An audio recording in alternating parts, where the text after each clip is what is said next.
नमस्कार साथियों, हमारे चैनल पर 1000 सब्सक्राइबर्स पूरे हो गए हैं। पहले 1000 सब्सक्राइबर्स किसी भी यूट्यूबर के लिए बहुत बहुत महत्वपूर्ण होते हैं। इस चैनल से जुड़ने के लिए आप सभी का धन्यवाद।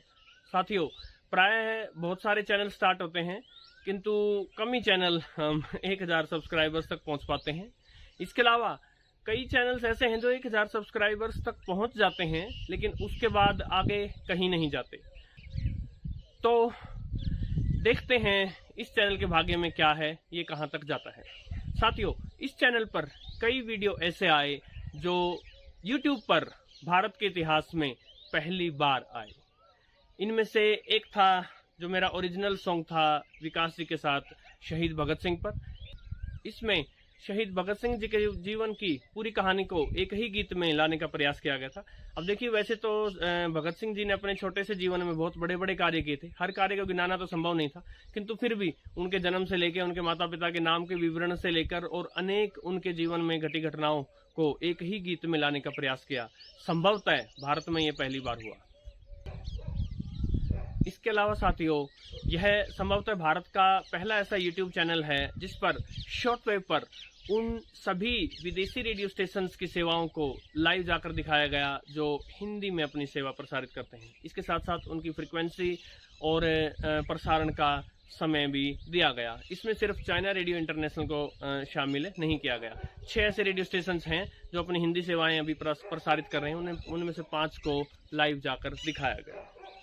इसके अलावा रेडियो से जुड़ी टेक्निकल इन्फॉर्मेशन को, जैसे बैंड्स क्या होते हैं, फ्रीक्वेंसी क्या होती है, किलोहर्ट्ज, मेगाहर्ट्ज, ये सब क्या होते हैं, इन सब को बड़ी ही सरल भाषा में, इतनी सरल भाषा में कि एक 5वीं कक्षा का विद्यार्थी भी समझ ले, इस चैनल पर दिखाया गया। इसके अलावा साथियों, जो विश्व प्रसिद्ध रेडियो है एक्सेस डेटा D808, इसका इस चैनल पर भारत का पहला डिटेल्ड रिव्यू आया हिंदी और इंग्लिश में। इसके अलावा एक वीडियो उसके सारे के सारे फंक्शंस को दिखाने वाला आया, वो भी ऑफ कोर्स भारत का पहला ही वीडियो था। इसके अलावा साथियों, एक वीडियो आया था जिसमें ये बताया गया कि current can not flow, current चल नहीं सकता। फिजिक्स की, इलेक्ट्रिसिटी की, इलेक्ट्रॉनिक्स की, साइंस की बुक्स इन बातों से भरी पड़ी हैं कि करंट इधर से इधर चलता है, current flows from this direction to that direction, positive terminal से नेगेटिव टर्मिनल की तरफ चलता है। साथियों, संभवतः वो भारत का पहला ऐसा वीडियो था जिसमें ये साबित किया गया कि करंट कभी चल ही नहीं सकता। इसके अलावा साथियों, एक वीडियो इस चैनल पर ऐसा आया था जिसमें भारत के मीडियम वेव के सभी रेडियो स्टेशंस की न केवल फ्रीक्वेंसीज बताई गई अपितु एक्सेस डेटा D808 का प्रयोग करके उनको ट्यून करने का प्रयास भी किया गया और अनेक को ट्यून भी कर लिया गया। इसके अलावा साथियों, संभवतः भारत में पहली बार ऐसा हुआ कि शॉर्टवेव पर एक पूरा एक्सटेंसिव वीडियो बना जिसमें 3 पार्ट्स थे। एक पार्ट में विदेशी रेडियो स्टेशंस की हिंदी सेवाएं, एक पार्ट में ऑल इंडिया रेडियो की विदेशी सेवाएं तथा एक पार्ट में अंतर्राष्ट्रीय रेडियो स्टेशंस की इंग्लिश या दूसरी भाषा की सेवाओं को उनकी फ्रीक्वेंसीज के साथ बताया गया। इतनी डिटेल में बनने वाला शॉर्टवेव पर यह संभवतः भारत का पहला वीडियो था। इसके अलावा रेडियो से जुड़ी कुछ अति महत्वपूर्ण बातें, जैसे कि एंटीना सिग्नल कैसे पकड़ लेता है, हैम रेडियो क्या होता है और हैम रेडियो को रेडियो पर ट्यून कैसे करें, राइट, और RDS क्या होता है, रेडियो डेटा सिस्टम क्या होता है। रेडियो पर वैसे आपको मीडियम मिल जाएंगे हैम रेडियो क्या होता है, लेकिन हैम रेडियो को कैसे ट्यून कैसे करें, स्टेप बाय स्टेप दिखाने वाला वह वीडियो संभवतः भारत का पहला वीडियो था।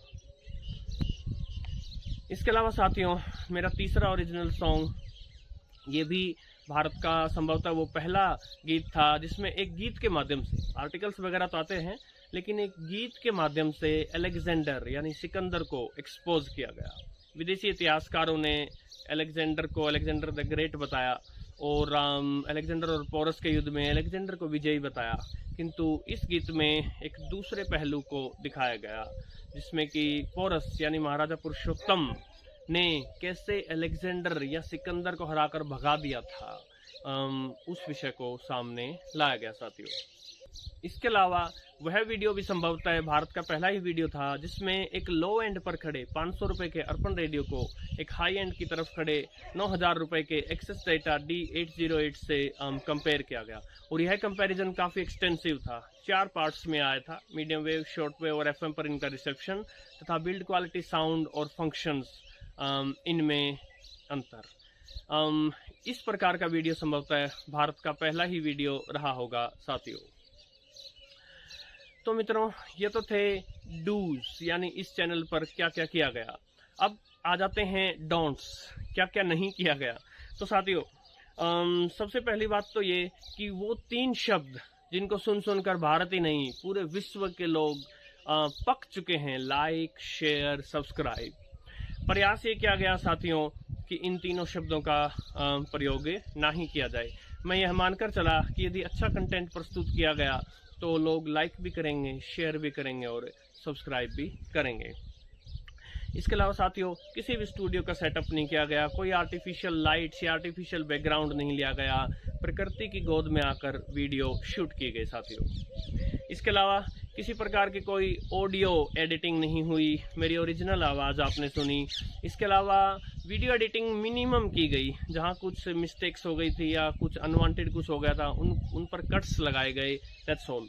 मैक्सिमम वीडियो साथियों एक साथ स्ट्रेच किए गए। इनफैक्ट आप हैरान हो जाएंगे, जो लंबे लंबे 28, 30 या एक 50 मिनट का वीडियो है वो एक ही स्ट्रेच में शूट किए गए थे साथियों, एक साथ।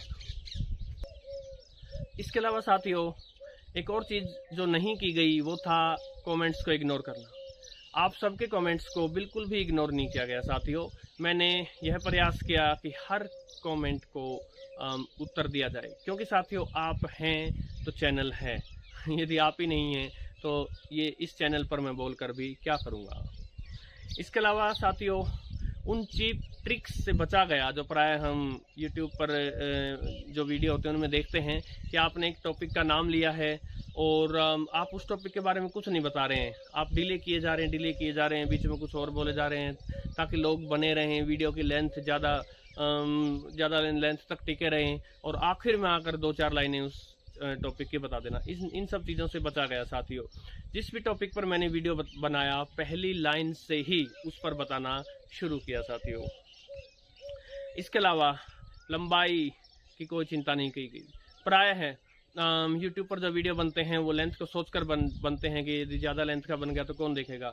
मैंने इसकी कोई चिंता नहीं की साथियों। जहाँ लेंथ की आवश्यकता थी मैंने लंबी लेंथ इस्तेमाल की साथियों, क्योंकि मुझे यकीन था कि यदि अच्छी इन्फॉर्मेशन दी जाएगी साथियों तो लोग न केवल देखेंगे अपितु पूरा वीडियो भी देखेंगे साथियों।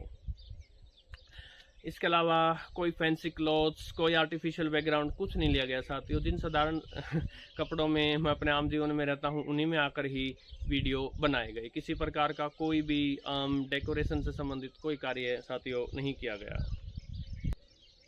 इसके अलावा साथियों एक कार्य और किया गया, इस प्रयास में कि मैं ओरिजिनल रह सकूं, किसी की कॉपी ना करूं, इसलिए साथियों मैंने रेडियो से जुड़े बहुत ज़्यादा यूट्यूब पर वीडियो देखे ही नहीं, चाहे भारतीय हो या अंतर्राष्ट्रीय हो। हाँ, कभी कभी किसी रेडियो का रिव्यू वगैरह देखने के लिए कुछ वीडियो मैंने देखे। इसके अलावा मैं इस बात से बचकर रहा कि रेडियो पर ज़्यादा वीडियो देखे ही ना जाएं, ताकि उनकी कोई छाप मेरे माइंड पर ना आए और मैं आप लोगों के सामने कुछ ओरिजिनल स्टाइल प्रस्तुत कर सकूं।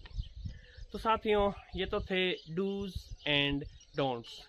साथियों ये चैनल शुरू हुआ था एक साधु की तपस्या पर बने मेरे एक गीत से, जो मेरे जीवन का पहला ऐसा गीत था जिसे स्वयं मैंने ही लिखा था और मैंने ही गाया था। इसके अलावा 2 गीत और आए थे। इसके अलावा साथियों क्योंकि मेरी इतिहास में बहुत अधिक रुचि है तो मैंने हड़प्पा कालीन स्थलों की यात्रा की थी और उन पर व्लॉग्स के कुछ वीडियो आए थे साथियों। और फिर उसके बाद शुरू हुए रेडियो पर वीडियोस। रेडियो मेरा एकमात्र इंटरेस्ट का विषय नहीं है साथियों, धीरे धीरे समय के साथ मैं दूसरे टॉपिक्स भी लाऊंगा। आप ये भी जानेंगे कि कुछ और ऐसे विषय हैं जिनको मैं रेडियो जितना ही प्यार करता हूँ, किंतु रेडियो के बारे में जितना भी मुझे थोड़ा कुछ पता था साथियों, मैंने उसको इस चैनल पर आप लोगों के सामने लाया और आप लोगों का भरपूर स्नेह भी मिला साथियों, एनकरेजमेंट भी मिला। तो आप सभी के सहयोग के लिए और जुड़े रहने के लिए धन्यवाद साथियों। नमस्कार।